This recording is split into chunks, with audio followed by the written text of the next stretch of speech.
And we're back. I'm Leisa Holland-Nelson Bowman Lombardi, the fashionista and Bio Babe co-host of Culture Club HTX, back in our business segment with my beautiful, beloved, brilliant, Sandra. Hi, Sandra, we love you. Sent me a list. Okay, you have the list? I have, but I'm going to add black because I can't remember whatever. So black and bossy are the two extras. From Sandra? The 5 Bs. No, that's Sandra? What you came up with. Okay. Okay, no, but there are 5 originals that are beautiful, brilliant, beloved, best. Okay. Shavonnah Robert Schreiber, the executive producer and co-host of Culture Club HTX, and the eighth wonder. The eighth wonder. She is the 8th wonder. You gave me that title. I did. Thank you. I appreciate it. Yes, I'm taking it from the Astrodome.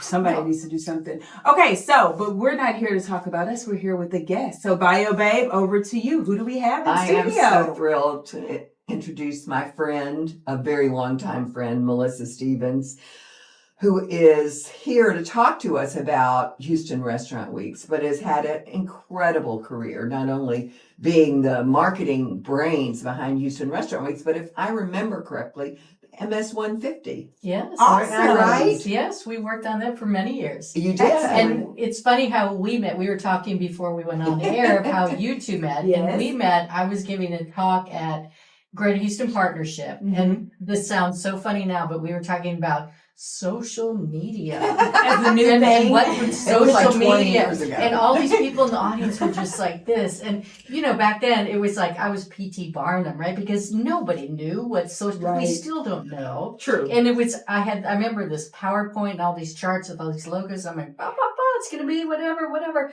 And people are just sitting in the audience like eyes wide. And it was almost like the days of when you would say the internet. I said the interwebs social now. Media, the internet. So tell her what I did, because I told this story last night. She stopped me. She stood in this line. There was a line. That's on brand. Like 20 people when it was over. And I could see her. And I didn't know who she was, but she stood out, obviously, in the crowd. And she kept getting closer and closer and closer and closer. And I'm like, who's this woman? What does she want?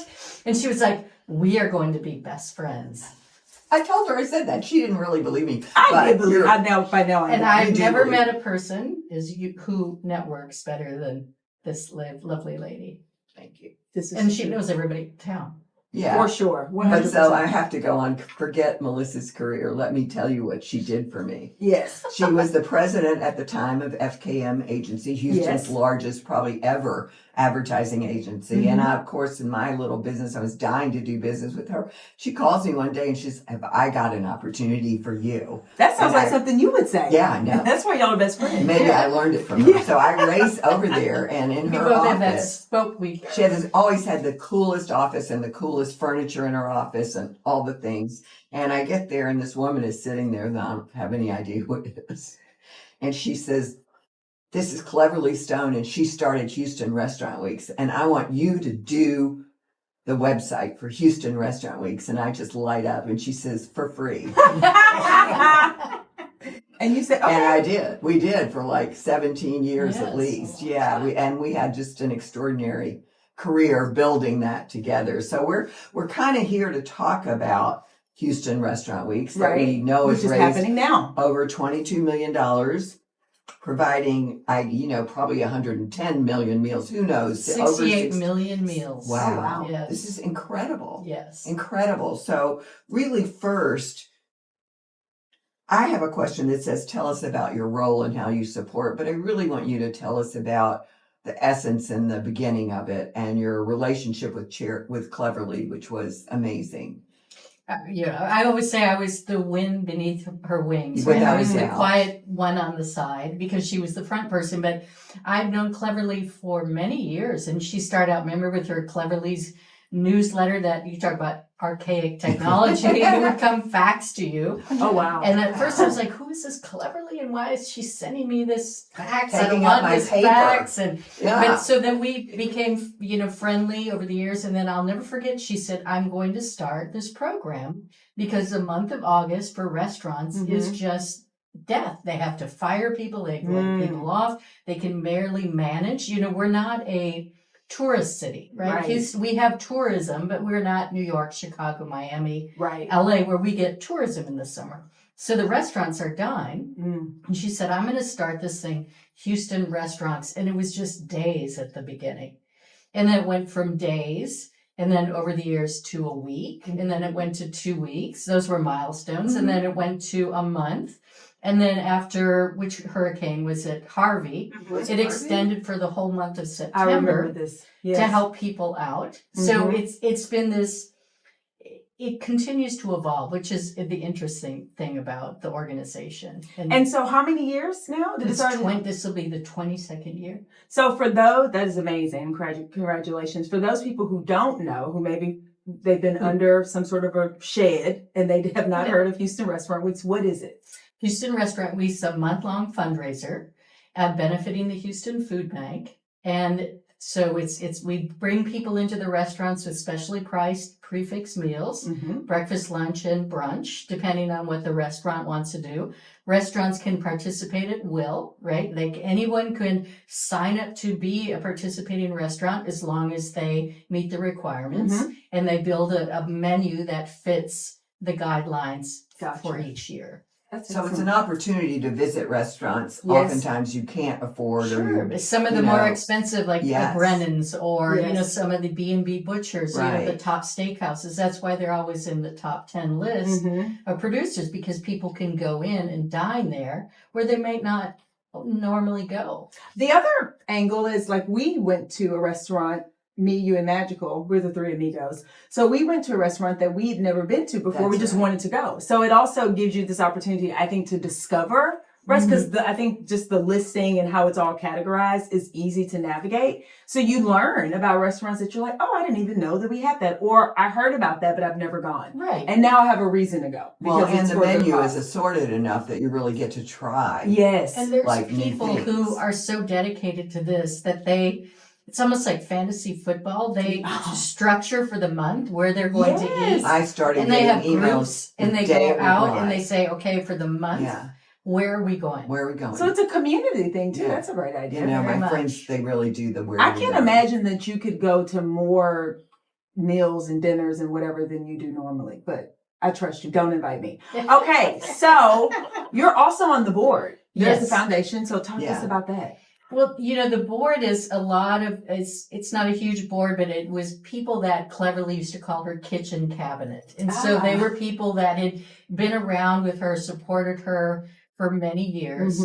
And once, after she passed away, her daughter stepped in, moved here from, out of state to run this, and formally created the board. And so, just like any board, it's oversight and being cheerleaders and looking to make sure everything is operating correctly and following rules and all of that. And doing things like this. Yes. Getting the word out. Yeah, well, there's a couple things I want to talk about because I think it's so important. We've talked about the fact that the restaurant business is not great in August. In fact, in many cases, really terrible. And we've been around for the really terrible COVID when you had to create a drive-through menu, all those kind of things.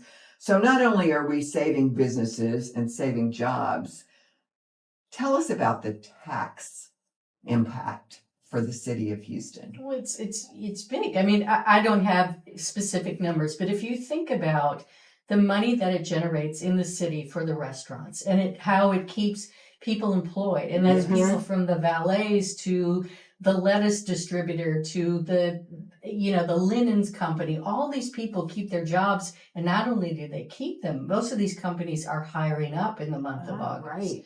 So the trickle down of the impact is great. I mean, it's more than when we talk about having an all-star game weekend or Super Bowl weekend. Maybe it doesn't get to that level of Super Bowl because you have a lot of ancillary fundraising, but it's a major impact on the city, and the city has now become known for Houston Restaurant Weeks, just like Jazz Fest in New Orleans or any of these kind of events. People know that that's what Houston is about, and we've always been a food city. Yes. Right? So this just adds that layer, and people do come and travel here for that. So go ahead. What's next? Yeah, I was going to say, What's what's next? I was thinking, okay, this is 22 years, right? Correct. So 25 is right around the corner. I mean, I feel like there, what's next? I mean, the need will always be there, right? Sure. The restaurant industry will need this support. Mhm. I spoke to a gentleman the other day. I won't say his name because I didn't say, could I repeat this? But I'm sure you would mind. But he's one of the new Michelin star recipients in Houston. And he said, I'm dying. I can't wait for this to start. He said, I need this so badly. Oh, good. And so here's a Michelin star restaurant. Yeah. Who couldn't wait for this to go because July was pretty Rough. lean for them. Really? So it'll continue to go on. And I think, what the diners don't see behind the scenes is there's been work over the past several years since Katie came in to make the experience for the restaurants easier. Because it used to be a bit bureaucratic, and that wasn't a secret, of all these forms you had to fill out and all these things you had to do. And I would say too cleverly, and others, that, a restaurant, whether you're the owner, the chef, the manager, your day is constantly on the run. You're not sitting in an office looking at your laptop or looking On at the your interwebs. computer or doing all these things, communicating with them. We always say when we're trying to book just media appearances, like herding cats, Yeah. right? Because they're not at a desk. Mhm. So how do we make this experience for them simpler and easier so they can sign up, click, they can do all these things. They have all these assets that they can now use. They have weekly, what they call boot camp, for about a month or 2 months before restaurant weeks to tell them how to build your menu. Because the key to having a good menu is you build it that people want to come back more than once, not just have a few items on the menu, but come back. There was a lot last night. Yeah. Yes, and so they want to come back. So it teaches them how to build the menu, teaches them how to use social media, how to market using their email database, all these things that have been put in place. Because also a lot of these people don't have a marketing firm or a PR firm or whatever. They're mom and pops, or they may have 1 or 2 restaurants. So there's a lot that's gone on behind the scenes in the past 5 years to really help accelerate their growth. That's excellent. So what is the website? HoustonRestaurantWeeks.com. Go book. Breakfast. It's so easy Dine to out, do do good. anything from It's lunch, website. dinner, and brunch. It just depends. Not all restaurants offer all 3, but you go and you can see, and you can Google by, I'm looking for steak, I'm looking for Mediterranean, or whatever. And location, geography, like depending on where you are. So, and it goes from, the Woodlands to Sugarland to Galveston. It's everywhere, which is just fabulous. And I just want to say thank you, Melissa. You are a Houston treasure, totally, as was Cleverly, and as Katie is becoming. Do you have a key to the city? We need to get you one. I bet has there been a Melissa Stevens Day? No. Oh, man. We'll work on that. No, I'm the PR person that you never see. Melissa's like, no. No. Well, this has We been can't thank terrific. you enough. Thank you again. HoustonRestaurantWeeks.com. I was right to stalk you. You were. And thank you for this, There because was no I mean, accident. the more exposure we can get to people, it's all invaluable, because we have to think about, as far as, look how many people have moved into Houston since COVID, and since all, I look at it as we have a whole new generation who probably have never even heard of Cleverly, right? Right. And Houston Restaurant Week. So absolutely. every year we have to get out there and act like it's a fresh event, because It is. it takes a village. Thank you so much. Well, we're going to go to a break. But this has been terrific. HoustonRestaurantWeeks.com. Go book. You'll see Lovely and crew, because she's going out to eat. I'm everywhere. Now through Labor Day. Now Make through your Labor Day. reservations. Awesome. Okay. And we'll be back. Perfect. Thank you.